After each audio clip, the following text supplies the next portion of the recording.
Hello ಎಲ್ರಿಗೂ ನಮಸ್ಕಾರ. ನಾನು ನಿಮ್ಮ ಗೌರೀಶ್ ಮಾತಾಡ್ತಾ ಇದ್ದೀನಿ. ನಾವು ಇವತ್ತಿನ ವಿಡಿಯೋದಲ್ಲಿ ತಿಳ್ಕೊಂಬರೋಣ, ಕುರಿ ಸಾಕಾಣಿಕೆ ಶೆಡ್ ಅನ್ನ ನಿರ್ಮಾಣ ಮಾಡಬೇಕಾದ್ರೆ ಏನೆಲ್ಲ ಒಂದು ಅಗತ್ಯ ಕ್ರಮಗಳನ್ನ ನಾವು ಅಳವಡಿಸ್ಕೊಳ್ಬೇಕು, ಮತ್ತೆ ಸಣ್ಣದಾಗಿ ಕುರಿ ಸಾಕಾಣಿಕೆ ಶೆಡ್ ಅನ್ನ ನಾವು ಮಾಡ್ತೀವಿ ಅನ್ನೋದಾದ್ರೆ ಖರ್ಚು ಎಷ್ಟು ಬರ್ಬೋದು, ಮತ್ತೆ ಕುರಿ ಸಾಕೋದ್ರಿಂದ ಲಾಭ ಮತ್ತೆ ನಷ್ಟ ಇರ್ಬೋದು. ಸೊ ಇವೆಲ್ಲದರ ಕುರಿತು ಕಂಪ್ಲೀಟ್ ಆಗಿರ್ತಕ್ಕಂಥ ಮಾಹಿತಿ ಈ ಒಂದು ವಿಡಿಯೋದಲ್ಲಿ ತಿಳ್ಕೊಂಬರೋಣ. ಅದಕ್ಕೂ ಮುಂಚೆ ನೀವೇನಾದ್ರೂ ಕೃಷಿ ಮಾಧ್ಯಮ ಯೂಟ್ಯೂಬ್ ಚಾನಲ್ನ ಮೊದಲನೇ ಸಲ ನೋಡ್ತಾ ಇದ್ದೀರಾ, ದಯವಿಟ್ಟು ಸಬ್ಸ್ಕ್ರೈಬ್ ಮಾಡ್ಕೊಳ್ಳಿ ಅಂತ ಹೇಳ್ತಾ ವಿಡಿಯೋನ ಶುರು ಮಾಡೋಣ. ಸೊ ಸ್ನೇಹಿತರೆ, ನೀವು ಫಸ್ಟ್ ಆಫ್ ಆಲ್ ನಿಮ್ಮ ಹತ್ರ ಶೆಡ್ ಇಲ್ಲ ಅನ್ನೋದಾದ್ರೆ ಈ ವಿಡಿಯೋ ನಿಮಗೆ ಬಹಳ ಯೂಸ್ಫುಲ್ ಆಗುತ್ತೆ ಅಂತ ನನ್ನ ಒಂದು ಅಭಿಪ್ರಾಯ. ಯಾಕೆಂದ್ರೆ ಇವತ್ತು ನಮ್ಮ ಹತ್ರ ಒಂದು 4-5 ಕುರಿ ಸಾಕಾಣಿಕೆ ಮಾಡಬೇಕಾದ್ರೆ ಸಣ್ಣದಾಗಿ ಒಂದು ಶೆಡ್ ಅನ್ನೋದು ಅಗತ್ಯವಾಗಿ ಬೇಕಾಗಿರುತ್ತೆ. ಯಾಕೆಂದ್ರೆ ಶೆಡ್ ಇದ್ರೆ ಬೆನಿಫಿಟ್ಸ್ ತುಂಬಾ ಇರ್ತಕ್ಕಂಥದ್ದು. ಮನೆಯಲ್ಲಿ ಪ್ರತಿನಿತ್ಯ ಅದನ್ನ ಕಟ್ಟಾಕುವಂತ ಒಂದು ಸಮಸ್ಯೆ ಇರೋದಿಲ್ಲ, ಅಥವಾ ಪ್ರತಿನಿತ್ಯ ಕಸ ತೆಗೆಯುವಂತ ಒಂದು ಸಮಸ್ಯೆ ಇರೋದಿಲ್ಲ. ಶೆಡ್ ಇರೋದ್ರಿಂದ ವಾರಕ್ಕೊಂದ್ಸಲ ಅಥವಾ ತಿಂಗಳಿಗೊಂದ್ಸಲ ನೀವು ಬೇಕಾದ್ರೆ ಕಸವನ್ನ ರಿಮೂವ್ ಮಾಡಬಹುದು. ಆ ಒಂದು ಕಾರಣದಿಂದ ಇವತ್ತು ಶೆಡ್ ಅನ್ನ ನಿರ್ಮಾಣ ಮಾಡ್ಕೊಳ್ಬೇಕು ಅನ್ನೋ ಕಾನ್ಸೆಪ್ಟ್ ಬಂದಿರತಕ್ಕಂಥದ್ದು. ಹಾಗಾದ್ರೆ ಶೆಡ್ ಒಂದು ನಿರ್ಮಾಣ ಮಾಡಬೇಕಾದ್ರೆ ಆರಂಭದಲ್ಲಿ ಸಣ್ಣ ಪ್ರಮಾಣದಲ್ಲಿ ಹೋಗ್ಬೇಕಾಗುತ್ತೆ. ಪ್ರತಿಯೊಂದು ವಿಡಿಯೋದಲ್ಲಿ ನಾನು ಅದನ್ನೇ ಹೇಳ್ತಾ ಇರ್ತಕ್ಕಂಥದ್ದು. ನಾವು ಯಾವಾಗ ಸಣ್ಣ ಪ್ರಮಾಣದಲ್ಲಿ ಹೋಗ್ತಾ ಇರ್ತೀವೋ, ಡೇ ಬೈ ಡೇ ನಾವು ಕ್ಲಿಕ್ ಆಗೋದ್ರ ಜೊತೆಗೆ ಒಂದಷ್ಟು ಅಪ್ಗ್ರೇಡ್ ಸಹ ಆಗ್ಬಹುದು. ಯಾಕಂದ್ರೆ ಒಂದು ಎಕ್ಸ್ಪೀರಿಯನ್ಸ್ ಅನ್ನೋದು ಬೇಕಾಗುತ್ತೆ. ಯಾವುದೇ ಒಂದು ಕೆಲಸ ಅಂತ ಬಂದಾಗ ಅಲ್ಲಿ ನಮ್ಗೆ ಎಕ್ಸ್ಪೀರಿಯನ್ಸ್ ಇಲ್ಲ ಅಂದ್ರೆ ಖಂಡಿತವಾಗ್ಲೂ ನಾವು ಯಶಸ್ಸನ್ನ ಸಾಧಿಸಲಿಕ್ಕೆ ಕಷ್ಟ ಆಗ್ಬಿಡುತ್ತೆ. ಆದಷ್ಟು ನಿಮ್ಮ ಶೆಡ್ 20,000ದಿಂದ 25,000 ಒಳಗಡೆ ಇರಲಿ, ಅದಕ್ಕಿಂತ ಜಾಸ್ತಿ ಬೇಡ. ಯಾಕೆ ಅಂತಾನು ಹೇಳ್ತೀನಿ, ನಾನು ವಿಡಿಯೋ ಕೊನೆಯಲ್ಲಿ ಹೇಳ್ತೀನಿ. ಆರಂಭದಲ್ಲಿ ಹೇಳ್ತಾ ಇರ್ತಕ್ಕಂಥದ್ದು 20,000 ಏನಿದೆ, 20ರಿಂದ 25 ಒಳಗಡೆನೆ ನೀವು ಆದಷ್ಟು ಮಾಡಿ. ಆಮೇಲೆ ನೆಕ್ಸ್ಟ್ ಈ ಒಂದು ಶೆಡ್ ಮೆಜರ್ಮೆಂಟ್ ನಿಮಗೆ ಒಂದು 10 ಅಡಿ ಇದೆ ಅಂತ, ಫಾರ್ ಎಕ್ಸಾಂಪಲ್ ಇದು ಉದಾಹರಣೆಗೆ ಹೆಸರು ಹೇಳ್ತಾ ಇರ್ತಕ್ಕಂಥದ್ದು. 10 ಅಡಿ ಉದ್ದ ಇದೆ ಅಂತ ಅಂದ್ಕೊಳ್ಳಿ. ಈ ಒಂದು 10 ಅಡಿ ಉದ್ದದಲ್ಲಿ ಒಂದು 8ರಿಂದ 10 ಕುರಿ ನೀವು ಸಾಕಾಣಿಕೆ ಮಾಡಿದ್ರು ಸಹ ಅದರಿಂದ ಲಾಭ ನಷ್ಟ ಏನಿದೆ ಇವೆಲ್ಲ ಒಂದು ಕಂಪ್ಲೀಟ್ ಆಗಿರ್ತಕ್ಕಂಥ ಮಾಹಿತಿ ನಾನು ತಿಳಿಸ್ಕೊಡ್ತೀನಿ. ಆರಂಭದಲ್ಲಿ ನೀವು ಸಣ್ಣ ಪ್ರಮಾಣದಲ್ಲಿ ಬಜೆಟ್ ಅನ್ನ ಹಾಕೊಳ್ಳಿ. ಶೆಡ್ ಕನ್ಸ್ಟ್ರಕ್ಷನ್ ಮಾಡಬೇಕಾದ್ರೆ ನಿಮ್ಮ ಹತ್ರ ಓಲ್ಡ್ ಐಟಮ್ ಏನಿದೆ ಅಂದ್ರೆ ಹಳೆಯ ಒಂದು ಕಬ್ಬಿಣದ ಐರನ್ ರಾಡ್ಸ್ ಇರ್ಬೋದು, ಏನಿದೆ ಅವೆಲ್ಲವನ್ನ ಯೂಸ್ ಮಾಡಿಕೊಂಡು ಶೆಡ್ ಅನ್ನ ನಿಮ್ಮ ಮನೆ ಒಂದು ಜಾಗದಲ್ಲಿ ಅಚ್ಚುಕಟ್ಟಾಗಿ ಒಂದು ಮಾಡಿಸ್ಕೊಳ್ಬೇಕಾಗುತ್ತೆ ವೆಲ್ಡರ್ ಮುಖಾಂತರ.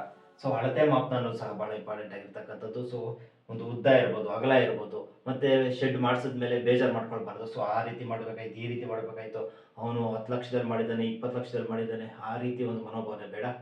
ನಿಮ್ಮ ಮನೆ ಅಂಗಳದಲ್ಲಿ ಜಾಗ ಎಷ್ಟಿದೆ, ನಿಮಗೆ ಎಷ್ಟು ಅಗತ್ಯ ಇದೆ ಅದು ಬಹಳ ಇಂಪಾರ್ಟೆಂಟ್ ಆಗಿರ್ತಕ್ಕಂಥದ್ದು. ಮೇವಿನ ಲಭ್ಯತೆ ಎಷ್ಟಿದೆ ಅದು ಇಂಪಾರ್ಟೆಂಟ್ ಆಗಿರ್ತಕ್ಕಂಥದ್ದು. ಅದರ ಅನುಗುಣವಾಗಿ ನೀವು ಅಳತೆ ಮಾಪನವನ್ನು ಪ್ಲಾನ್ ಮಾಡ್ಕೊಳ್ಬೇಕಾಗುತ್ತೆ. ಸ್ಥಳ ಮೆಜರ್ಮೆಂಟ್, ಎಲ್ಲಿ ನೀವು ಯಾವ ಜಾಗದಲ್ಲಿ ನೀವು ಮಾಡ್ಬೇಕಂತಿದ್ರೆ ಅದರ ಒಂದು ಸ್ಥಳವನ್ನು ಆಯ್ಕೆ ಮಾಡ್ಕೊಳ್ಳಿ. ಸೊ ನಾರ್ಮಲ್ ಆಗಿ ಈ ಒಂದು ಮೆಜರ್ಮೆಂಟ್ 10x15 ಉದ್ದಾಗಲ ಏನಿದೆ, ಇದು ಗ್ರಾಮ ಪಂಚಾಯಿತಿಗಳಲ್ಲಿ ಬಹಳ ಬೆನಿಫಿಟ್ ಆಗಿರ್ತಕ್ಕಂಥದ್ದು. ಯಾಕಂದ್ರೆ ಗ್ರಾಮ ಪಂಚಾಯಿತಿಯ ಕೆಲವೊಂದು ಆಲ್ಮೋಸ್ಟ್ ಅಲ್ಲಿ ಎಲ್ಲಾ ಪಂಚಾಯಿತಿಗಳಲ್ಲೂ ಇದೇ ಒಂದು ಮೆಜರ್ಮೆಂಟ್ ಹೇಳ್ತಾರೆ. ಯಾಕೆ ಗ್ರಾಮ ಪಂಚಾಯಿತಿ ಮ್ಯಾಟ್ರ್ ಮಾತಾಡ್ತಾ ಇದ್ದೀನಿ ಅಂದ್ರೆ, ಇಲ್ಲಿ ನಿಮ್ಗೆ ಈ ಒಂದು ಶೆಡ್ ಅನ್ನ ಕಟ್ಕೊಳ್ಳೋದಕ್ಕೆ ನಿಮ್ಗೆ ಅಪ್ ಟು ಎಷ್ಟಿದೆ, ನಿಮ್ಗೆ 70,000 ಇದೆ. ನಿಮ್ಗೆ ಎಷ್ಟು 70,000 ನಿಮ್ಗೆ ಸಿಗುತ್ತೆ ಒಂದು ಸರ್ಕಾರದಿಂದ. ಎಷ್ಟು 70,000 ರೂಪಾಯಿ. ಅಂದ್ರೆ ಈ ಒಂದು 70,000 ತಗೊಳ್ಬೇಕಂದ್ರೆ ಮಿನಿಮಮ್ ಇಷ್ಟು ಇರಬೇಕು, ಮ್ಯಾಕ್ಸಿಮಮ್ ಎಷ್ಟಾದ್ರೂ ಇರ್ಬೋದು. ಬಟ್ ಈ ಮಿನಿಮಮ್ ಅಂತ ಬಂದಾಗ ಅದರಲ್ಲಿ ಇನ್ನೊಂದಷ್ಟು ಮೆಟೀರಿಯಲ್ ನೀವು ಆ್ಯಡ್ ಮಾಡಿರ್ಬೇಕು. ಇನ್ನೊಂದಷ್ಟು ಅವ್ರು ಹೇಳ್ತಾರೆ ಯಾವ್ಯಾವ ತರ ನೀವು ಶೆಡ್ ಕನ್ಸ್ಟ್ರಕ್ಷನ್ ಇರಬೇಕು, ಆ ಒಂದು ಛಾಯಾಚಿತ್ರಗಳನ್ನ ನಾವು ಯಾವ ರೀತಿ ಸಬ್ಮಿಟ್ ಮಾಡ್ಬೇಕು ಅದೆಲ್ಲ ಇರುತ್ತೆ. ನಾವಿವತ್ತು ತಿಳಿಸ್ಕೊಡ್ತಾ ಇರ್ತಕ್ಕಂಥದ್ದು ಕಡಿಮೆ ಬಂಡವಾಳದಲ್ಲಿ ಈ ರೀತಿ ಒಂದು ಸಣ್ಣದಾಗಿ ಶೆಡ್ ಅನ್ನು ನಿರ್ಮಾಣ ಮಾಡ್ಕೊಳ್ಬೇಕು ಅಂತ. ಸೊ ವುಡ್ಡಲ್ಲಿ ಮಾಡ್ಬೋದು, ಬಟ್ ವುಡ್ಡಲ್ಲಿ ಮಾಡಿದ್ರೆ ತುಂಬಾ ದಿನ ಇರಲ್ಲ. ಸೊ ಆ ಒಂದು ಕಾರಣದಿಂದ ಮಳೆಗೆ, ಗಾಳಿ ಬಿಸಿಲಿಗೆ ಒಣಗುವಂತ ಚಾನ್ಸಸ್ ಇರುತ್ತೆ. ಸೊ ಆ ಒಂದು ಕಾರಣದಿಂದ ಹೇಳ್ತಾ ಇರ್ತಕ್ಕಂಥದ್ದು ಕಡಿಮೆ ಬಂಡವಾಳವನ್ನ ಉಪಯೋಗಿಸ್ಕೊಂಡು ಆದಷ್ಟು ನೀವು ಶೆಡ್ ಅನ್ನ ನಿರ್ಮಾಣ ಮಾಡ್ಕೊಳ್ಬೇಕು. ಅತಿ ಹೆಚ್ಚಿನ ಬಂಡವಾಳ ಹಾಕ್ಲಿಕ್ಕೆ ಹೋಗಬೇಡಿ ಆರಂಭದಲ್ಲಿ. ಎಕ್ಸ್ಪೀರಿಯನ್ಸ್ ಅನ್ನೋದು ಬಹಳ ಇಂಪಾರ್ಟೆಂಟ್ ಆಗಿರ್ತಕ್ಕಂಥದ್ದು. ನೆಕ್ಸ್ಟ್ ಇನ್ವೆಸ್ಟ್ಮೆಂಟ್ ಅಂತ ಬರೋದಾದ್ರೆ ನಿಮ್ಗೆ ನಾನು ಆಗ್ಲೇ ಹೇಳಿದೆ, ಎಷ್ಟು 20ರಿಂದ 25,000 ಒಳಗಡೆ ನೀವು ಶೆಡ್ ಕನ್ಸ್ಟ್ರಕ್ಷನ್ ನ ಒಂದು ಲಿಮಿಟ್ ಇಟ್ಕೊಳ್ಳಿ. ಎಷ್ಟು 25,000 ಒಳಗಡೆ ಇರಲಿ, ಅದಕ್ಕಿಂತ ಜಾಸ್ತಿ ಬೇಡ. ಓಕೆ, ದುಡ್ಡಿದ್ರೆ ಓಕೆ, ಒಂದು ಅಪ್ ಟು ಒಂದು 50, ಓಕೆ 50,000ವರೆಗೂ ನೀವು ಮಾಡಿಸ್ಬೋದು. ದುಡ್ಡಿಲ್ಲ ಅಂದಾಗ ನಾವು ಯಾವತ್ತು ದೊಡ್ಡ ಪ್ರಮಾಣದಲ್ಲಿ ಯೋಚನೆ ಮಾಡೋದು ಬೇಡ, ಸಣ್ಣ ಪ್ರಮಾಣದಿಂದ ದೊಡ್ಡ ಮಟ್ಟಕ್ಕೆ ಹೋಗ್ಬೇಕಾಗುತ್ತೆ. ಸೊ ಆ ಒಂದು ಕಾರಣದಿಂದ ಹೇಳ್ತಾ ಇರ್ತಕ್ಕಂಥದ್ದು. ಸೊ ನೋಡಿ, ಯಾವ್ಯಾವ್ದಕ್ಕೆ ಎಷ್ಟೆಷ್ಟು ಖರ್ಚು ಆಗ್ಬೋದು ಅಂತ ನಾನು ಒಂದು ಉದಾಹರಣೆ ಹೇಳ್ತಾ ಇರ್ತಕ್ಕಂಥದ್ದು. ಎಕ್ಸಾಕ್ಟ್ ಇಷ್ಟೇ ಆಗುತ್ತೆ ಅಂತ ಹೇಳೋದಕ್ಕೆ ಆಗಲ್ಲ. ಇವತ್ತು ರೇಟ್ಗಳು ಜಾಸ್ತಿ ಡೇ ಬೈ ಡೇ ಜಾಸ್ತಿ ಆಗ್ತಾ ಇದೆ. ಸೊ 16ರಿಂದ 18,000ವರೆಗೂ ನೀವು ಒಂದು ಐರನ್ ಬೆಲೆಗೆ, ಅಂದ್ರೆ ಐರನ್ಗೆ ನೀವು ಅಷ್ಟು ಕೊಡಬೇಕಾಗುತ್ತೆ, 16ರಿಂದ 18,000. ಇನ್ ಕೇಸ್ ಏನಾದರೂ ನಿಮ್ಮ ಹತ್ರ ಹಳೆ ಕಬ್ಬಿಣದ ವಸ್ತುಗಳಿದ್ರೆ ಅವುಗಳನ್ನು ನೀವು ಬಳಕೆ ಮಾಡ್ಕೊಂಡ್ರೆ ಇಲ್ಲಿ ನಿಮ್ಗೆ ಕಡಿಮೆ ಆಗುತ್ತೆ. ಈ 18,000 ಒಳಗಡೆ ನಿಮ್ಗೆ ಕಡಿಮೆ ಆಗ್ತಾ ಬರುತ್ತೆ. ಸೊ ಆ ಒಂದು ಕಾರಣದಿಂದ ಲೇಬರ್ ಕಮ್ಮಿ ಅಂದ್ರೂ ನಿಮ್ಗೆ 5,000 ರೂಪಾಯಿ ಕೊಡಲೇಬೇಕಾಗುತ್ತೆ. ಈ ಒಂದು ಶೆಡ್ ಅನ್ನ ನೀವು ಕಟ್ಟಬೇಕಾದ್ರೆ ಮಿನಿಮಮ್ 5,000 ಲೇಬರ್ ತಗೊಳ್ತಾರೆ. ಅದಕ್ಕಿಂತ ಕಡಿಮೆ ಆದ್ರೂ ಪರವಾಗಿಲ್ಲ, ಬಟ್ ಜಾಸ್ತಿ ಆಗುವಂತ ಚಾನ್ಸಸ್ ಇರೋದಿಲ್ಲ. ಸೊ ಯೂಸ್ಡ್ ಐರನ್ಸ್ ಅಂದ್ರೆ ಆಲ್ರೆಡಿ ಬಳಕೆ ಮಾಡಿರ್ತಕ್ಕಂಥ ಒಂದು ಐರನ್ ರಾಡ್ಸ್ ಅನ್ನ ನಾವು ಯೂಸ್ ಮಾಡ್ಕೊಂಡ್ರೆ ನಮ್ಗೆ ಕಡಿಮೆ ಆಗುತ್ತೆ. ಈ ಐರನ್ ರಾಡ್ಸ್ ಶೆಡ್ಗೆ ಆಯ್ತು. ನೆಕ್ಸ್ಟ್ ನೀವು ವುಡ್ ಅಥವಾ ಮ್ಯಾಟ್ ಅನ್ನು ಹಾಕ್ಬೇಕಾಗುತ್ತೆ. ಕುರಿಗಳ ಒಂದು ನೆಲಕ್ಕೆ, ನೆಲದಲ್ಲಿ ಓಡಾಡಬೇಕಾದ್ರೆ ಒಂದು ವುಡ್ ಹಾಕ್ಬೇಕು, ಇಲ್ಲ ಮ್ಯಾಟ್ ಹಾಕ್ಬೇಕು. ವುಡ್ ಏನ್ ರೇಟ್ ಇದೆ? 10 ರೂಪಾಯಿ 12 ರೂಪಾಯಿ ಅಡಿಗೆನ ತಗೊಳ್ತಾರೆ. ಸೊ ನಿಮ್ಗೆ ಈ ಒಂದು ಶೆಡ್ಗೆ ಅನ್ನೋದಾದ್ರೆ ನಿಮ್ಗೆ 3000 ರೂಪಾಯಿ ಅಮೌಂಟ್ ಆಗಬಹುದು, ವುಡ್ ಹಾಕ್ಸ್ತೀನಿ ಅನ್ನೋದಾದ್ರೆ. ಇಲ್ಲ ನಾನು ಮ್ಯಾಟ್ ಹಾಕ್ಸ್ತೀನಿ ಅನ್ನೋದಾದ್ರೆ ನಿಮ್ಗೆ ಒಂದು 4,500 5,000 ರೂಪಾಯಿ ಆಗ್ಬಹುದು. ಅದು ಕ್ವಾಲಿಟಿ ಮೇಲೆ ಡಿಪೆಂಡ್ ಆಗುತ್ತೆ. ಓಕೆನಾ? ನಾನು ಉದಾಹರಣೆ ಕೊಡ್ತಾ ಇರ್ತಕ್ಕಂಥದ್ದು ಅಷ್ಟೇ, ಎಕ್ಸಾಕ್ಟ್ ಇದೇ ಅಮೌಂಟ್ ಆಗೋದಿಲ್ಲ, ಸ್ವಲ್ಪ ವೇರಿಯೇಷನ್ ಆಗುತ್ತೆ. 10 15 ಈ ಒಂದು ಉದ್ದ ಅಗಲ ಇರ್ತಕ್ಕಂಥ ಶೆಡ್ಗೆ ಹೇಳ್ತಾ ಇರ್ತಕ್ಕಂಥದ್ದು. ಕ್ಷಮೆ ಇರಲಿ, 10 15 ಅಂತ ಇನ್ನೂ ಜಾಸ್ತಿ ಆಗುತ್ತೆ. ಇಲ್ಲಿ 10 × 5 ಅಂತ ನಾವು ಹಾಕೊಳ್ಬೇಕಾಗುತ್ತೆ. ಯಾಕಂದ್ರೆ ಉದ್ದ 10 ಅಡಿ ಆದ್ರೆ ಅಗಲ ಮತ್ತು ನಮ್ಗೆ 5 ಅಡಿ ಇರಬೇಕಾಗುತ್ತೆ, ಅಥವಾ 4 ಇದ್ರೂ ತೊಂದರೆ ಇಲ್ಲ. 4 ರಿಂದ 5 ಅಡಿವರೆಗೂ ನಾವು ಹಾಕೊಳ್ಬಹುದು. ಈ ಒಂದು 10 × 5ಗೆ ನಾನು ಇಲ್ಲಿ ಎಕ್ಸಾಂಪಲ್ ಕೊಡ್ತಾ ಇರ್ತಕ್ಕಂಥದ್ದು 15 ಅಲ್ಲ.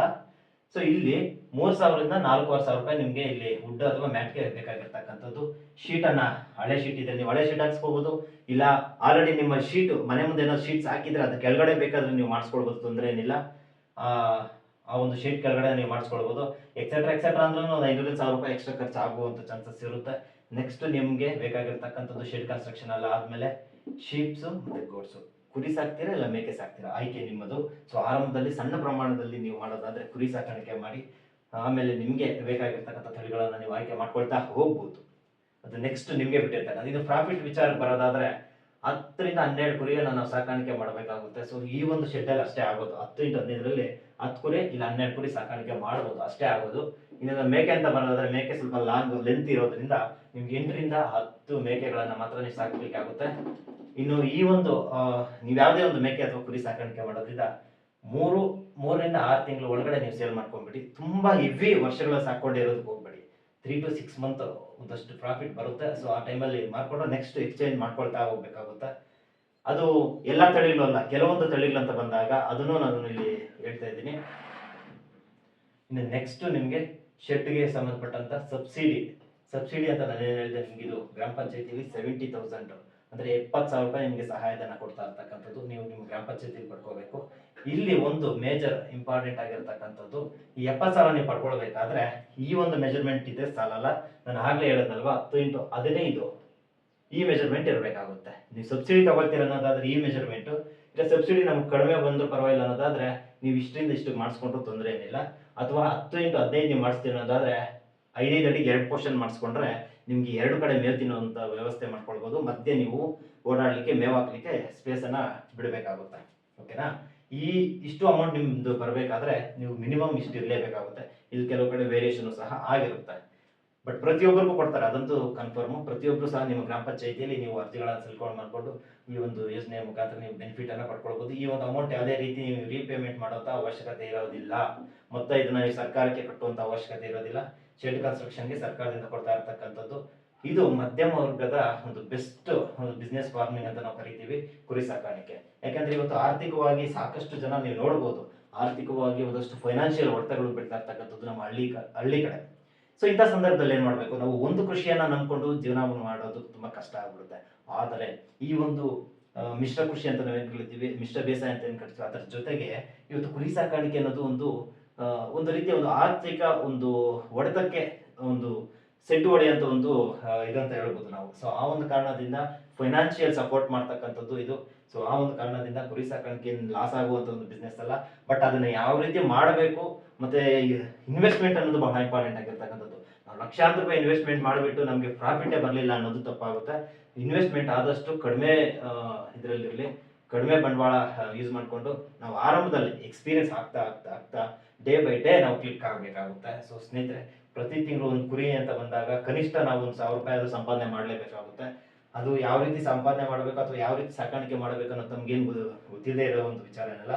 ಸೊ ಆ ಒಂದು ಕಾರಣದಿಂದ ಹೇಳ್ತಾ ಇರ್ತಕ್ಕಂಥದ್ದು, ಕನಿಷ್ಠ ಒಂದು 10 ಕುರಿ ಅಂತ ಬಂದ್ರು ನಮಗೆ 1 ಲಕ್ಷ ರೂಪಾಯಿ ಆದಾಯ ಬರಬೇಕಾಗುತ್ತೆ. ಸೊ ನಾವು 1 ಲಕ್ಷ ಬರುತ್ತೆ, 2 ಲಕ್ಷ ಬರುತ್ತೆ, ಅವೆಲ್ಲ ಫೇಕ್ ಮಾಹಿತಿ ಇರ್ಬೋದು. ಬಟ್ ಒರಿಜಿನಲ್ ಏನಂದ್ರೆ, ನಾನು ಹೇಳೋದು ಒರಿಜಿನಲ್ ಆಗಿ ಹೇಳೋದೇನಂದ್ರೆ, ಎಕ್ಸ್ಪೀರಿಯನ್ಸ್ ನಿಮ್ಗೆ ಅಂದ್ರೆ ನೀವು ಈಗ ಏನ್ ಸಾಕಾಣಿಕೆ ಮಾಡ್ತೀರಾ ಆ ಒಂದು ಎಕ್ಸ್ಪೀರಿಯನ್ಸ್, ಲಾಭ ನಷ್ಟದ ಬಗ್ಗೆ ನಿಮ್ಗೆ ಗೊತ್ತಿರುತ್ತೆ. ನಾವು ಥಿಯರಿ ಸಾಕಷ್ಟು ಹೇಳ್ಬೋದು, ಬಟ್ ಅದನ್ನ ಪ್ರಾಕ್ಟಿಕಲ್ ಮಾಡಿದಾಗಲೇ ಅದರ ಒಂದು ಸಾಧಕ ಬಾಧಕಗಳು ನಮ್ಗೆ ಗೊತ್ತಾಗೋದು. ಒಂದು ಅಂದಾಜು ಪ್ರಕಾರ ಹೇಳ್ತಾ ಇರ್ತಕ್ಕಂಥದ್ದು, ಒಂದು ಕುರಿನ 1,000 ಅಂದ್ರೂ ನಾವು ಒಂದು 6 ತಿಂಗಳಿಗೆ ನಾವು ಸೇಲ್ ಮಾಡಿಕೊಂಡ್ರು ನಮಗೆ 5,000 ರಿಂದ 6,000 ರೂಪಾಯಿ ನಮಗೆ ಪ್ರಾಫಿಟ್ ಬರಲೇಬೇಕಾಗುತ್ತೆ. ಇಲ್ಲ 10 ತಿಂಗಳು ನಾನು ಸೇಲ್ ಮಾಡ್ತೀನಿ ಅನ್ನೋದಾದ್ರೆ 10,000 ರೂಪಾಯಿ ನಮಗೆ ಬರಬೇಕು. ಸೊ ಇಲ್ಲಾಂದ್ರೆ ನಷ್ಟ ಆಗುವಂಥ ಚಾನ್ಸಸ್ ಇರುತ್ತೆ, ಅಥವಾ ಸ್ವಲ್ಪ ಹೆಚ್ಚು ಕಡಿಮೆ ಆದ್ರೂ ಪರವಾಗಿಲ್ಲ, ಬಟ್ ಆ ಒಂದು ಆವರೇಜ್ ಆದ್ರೂ ಇರಲೇಬೇಕಾಗುತ್ತೆ. ಸೊ ಆ ಒಂದು ಕಾರಣದಿಂದ ಹೇಳ್ತಾ ಇರ್ತಕ್ಕಂಥದ್ದು. ಸೊ ಇದಿಷ್ಟು ಸಣ್ಣ ಪ್ರಮಾಣದ ಒಂದು ಕುರಿ ಸಾಕಾಣಿಕೆ ಶೆಡ್ ಅನ್ನು ನೀವು ಮಾಡ್ತೀನಿ ಅನ್ನೋದಾದ್ರೆ ಅದಕ್ಕೆ ಸಂಬಂಧಪಟ್ಟಂತೆ ಮತ್ತೆ ಸಹಾಯಧನಕ್ಕೆ ಸಂಬಂಧಪಟ್ಟಂತ ಒಂದಷ್ಟು ಮಾಹಿತಿ, ಈ ಮಾಹಿತಿ ನಿಮ್ಗೆ ಇಷ್ಟ ಆಗಿದೆ ಅಂತ ಅಂದ್ಕೊಳ್ತೀನಿ. ಸೊ ಸ್ನೇಹಿತರೆ, ಈ ಒಂದು ಮಾಹಿತಿಯಲ್ಲಿ ಏನಾದರೂ ತಪ್ಪುಗಳಿದ್ರೆ ಅಥವಾ ಪ್ರಶ್ನೆಗಳಿದ್ರೆ ದಯವಿಟ್ಟು ಕಮೆಂಟ್ ಸೆಕ್ಷನ್ ಅಲ್ಲಿ ಕಮೆಂಟ್ ಮಾಡಿ. ನಿಮ್ಮ ಕಮೆಂಟ್ಗೆ ಪ್ರತಿಕ್ರಿಯೆ ಕೊಡುವಂಥದ್ದು ಪ್ರಯತ್ನ ಮಾಡ್ತೀನಿ. ಹಾಗೆ ಕೃಷಿ ಮಾಧ್ಯಮ ಯೂಟ್ಯೂಬ್ ಚಾನಲ್ನ ಸಬ್ಸ್ಕ್ರೈಬ್ ಮಾಡ್ಕೊಂಡಿಲ್ಲ ಅಂದ್ರೆ ಸಬ್ಸ್ಕ್ರೈಬ್ ಮಾಡ್ಕೊಂಡು ಈ ಒಂದು ವಿಡಿಯೋಗೆ ಲೈಕ್ ಮಾಡೋದನ್ನ ಮರಿಬೇಡಿ. ಸಿಗೋಣ ಮುಂದಿನ ವಿಡಿಯೋದಲ್ಲಿ. ಅಲ್ಲಿ ತನಕ ಎಲ್ರಿಗೂ ನಮಸ್ಕಾರ.